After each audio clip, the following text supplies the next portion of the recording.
Hi guys, today's video is maghahanda ako ng ulam sa almusal. At pwede na rin iulam sa tanghalian. Ayan, kakatapos ko lang ihawin ang talong sa mahiwagang kalan. Wala kasi kaming uling kaya sa kalan ko inihaw. Babalatan ko na. Pagkatapos ko mabalatan silang lahat ay ito na. Bukalkalin natin sila sa pamamagitan ng tinidor. At nang sa ganun makita natin kung may laman ba. Alam nyo na yan guys. Para talaga masigurado natin na wala siyang laman. At mabuti naman, maganda ang nabili kong talong, wala siyang laman, kaya ayan, pwede na natin iprito. Ayan, bukalkal ko na sila lahat. Ready na para isawsaw natin sa cassava flour.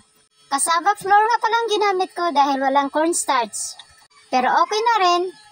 At nakahanda na rin ang itlog na timplado na ng paminta at bitsin at asin. Isang kutsarita lang na asin ang nilagay ko para hindi masyadong maalat. At habang pinapainit natin ang mantika, isawsaw ko muna lahat sila sa cassava flour. At nabalutan na sila ng cassava flour lahat. Isawsaw natin siya sa itlog na timplado bago natin ilagay sa mainit na mantika.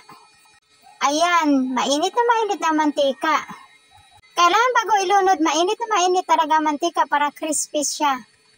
At yung tira-tira nga palang cassava flour, pwede natin ilagay sa ibabaw para hindi naman masayang. Tulad na lang yan, sayang naman kung itapon. Isusunod ko naman yung ibang talong. Ayan, lalagyan na rin natin ng cassava sa ibabaw. Para pag ibaliktad, medyo crispy ang dating.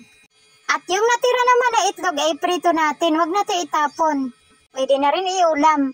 At ayan na guys, naluto na sila lahat. Pwede na natin siyang tikman. Kumuha na rin ako ng konting kanin. Dahil umaga ngayon, konti lang kainin kong kanin. Kumuha na rin ako ng isang talong, sapat na para iulam ko. Tikman na natin guys. Tara guys, kain tayo. Yummy! Hindi ganong maalat. Ang sarap, malinamnam. Solve na solve talaga ang ulam namin hanggang tanghali. At makakatipid na kami.